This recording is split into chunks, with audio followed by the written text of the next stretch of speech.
Atap gedung Sekolah Menengah Kejuruan, SMK, 1 Negeri Gunung Putri, Kabupaten Bogor, Jawa Barat, ambruk pada Senin, 3 November 2025.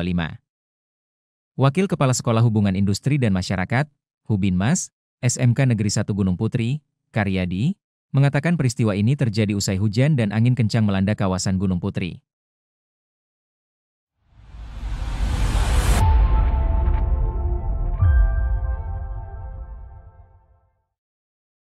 Pak izin untuk kejadian ambruknya atap sekolah ini, mungkin bisa dijelaskan ini kapan terjadinya dan seperti apa sih kronologisnya kemarin? Ya,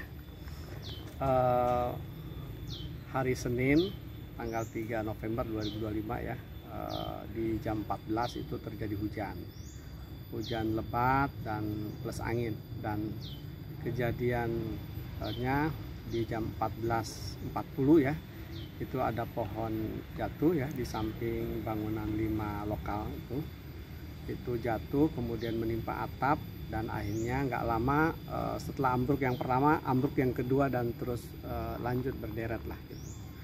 Saat itu kejadian anak-anak kami dari 5 kelas itu, ada 1 kelas yang sedang melaksanakan praktek ya di ruang produktif ya di bengkel, dan 4 kelas itu anak-anak kami itu sedang melaksanakan KBM. Namun di saat hari Senin itu kami sedang melaksanakan kegiatan pemeriksaan kesehatan gratis bersama Puskesmas Gunung Putri, sehingga anak-anak kami tidak semuanya ada di kelas pas kejadian hujan lebat tersebut gitu.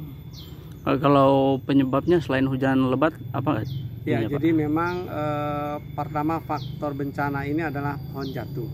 Pohon ini menimpa atap, dan akhirnya karena ditambah plus angin besar gitu ya, selain memang hujan, sehingga ketika ambruk cepat dan akhirnya cepat merembet gitu ya dari bangunan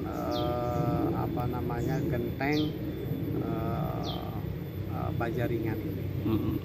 Nah, yang rusak ruangan kelas berapa, Pak? Ada 5 lokal yang rusak. Kalau untuk fasilitas di dalamnya yang rusak apa aja? Kami kan sekolah lama Pak ya, sekolah pertama di Kabupaten Bogor, jadi banyak sekali bangunan-bangunan yang memang perlu rehab gitu ya, dan udah lama sekali, tahun 97 sekolah ini berdiri. Bangunan yang ambruk ini kan tahun 2003 ya, baru direhab itu 2015. Bahkan di depan gedung yang ambruk itu sebetulnya itu ada ruangan yang di belakang saya itu posisinya sudah kosong. Kami kosongkan karena kenapa? Karena untuk keamanan gitu, karena ini sama sekali belum direhab dan membutuhkan rehab sehingga tidak digunakan ruangan tersebut. Itu ruangan praktek sama ruangan bimbingan konseling itu yang memang sudah dikosongkan. Kemudian di bangunan paling depan pun ya, itu juga yang 2 lantai itu juga perlu direhab. Di bagian atapnya juga sudah lapuk karena dari pertama berdiri itu belum pernah direhab tahun 97. Nah Pak, yang di dalam 5 ruangan ini fasilitas sekolah yang rusak selain meja kursi apa aja, Pak? Ya, selain memang meja kursi yang memang itu adalah ada whiteboard ya, kemudian perangkat-perangkat pembelajaran yang ada di kelas ya, salah satunya mungkin alat-alat yang memang ketinggalan siswa ya, ada laptop gitu ya. Cuman kalau secara umum sih di kelas ini paling ada lemari yang memang mungkin rusak gitu ya, limpah gitu ya. Okay. Secara umum. Oke. Nah, untuk korbannya sendiri kemarin ada berapa Pak yang luka-luka? Sudah kami cek itu ada 41 korban ya, dari 4 kelas ya yang terkena dampak. Itu dirujuk ke Puskesmas, ke rumah sakit Kenari Graha Medika, ke Hermina Cilengsi, sama ke RSUD Cilengsi. Dan semalam sudah sebagian besar pulang, dan yang parah itu ada 5 ya. 2 orang di rumah sakit Kenari Graha Medika, 3 orang di RSUD Cilengsi yang parahnya. Oke. Saat ini sedang perawatan. Oh, sedang perawatan. Berarti ini lagi kondisi menunggu ini ya, menunggu audit juga untuk ke ya, ruangan yang rusak ini ya. Tentunya kami bersyukur ya dari pihak Disdik Jabar ya sudah melakukan gerak cepat ya. Semalam Pak Kadis datang untuk mendata dan membuat langkah pembangunan ya untuk yang rusak ya melalui RAB yang sudah disusun. Berarti untuk sementara nanti pembelajaran di mana Pak untuk pekan ini untuk kelas 10 11 itu daring ya, online sampai Jumat.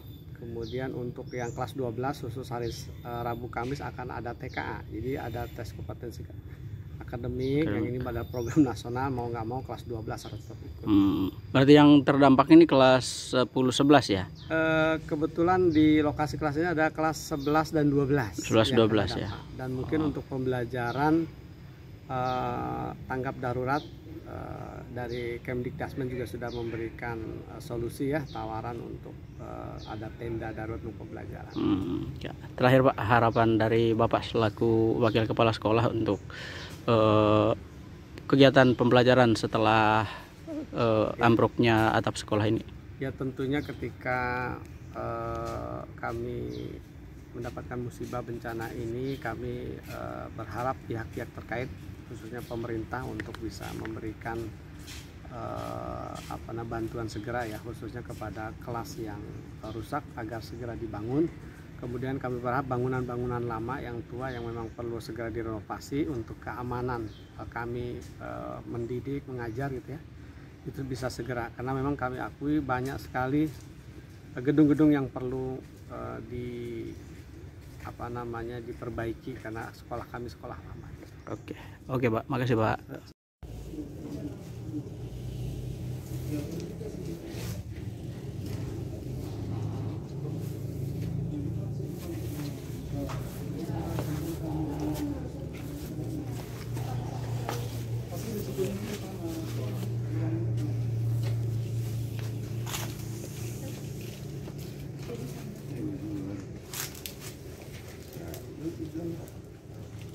Jangan lupa subscribe ya.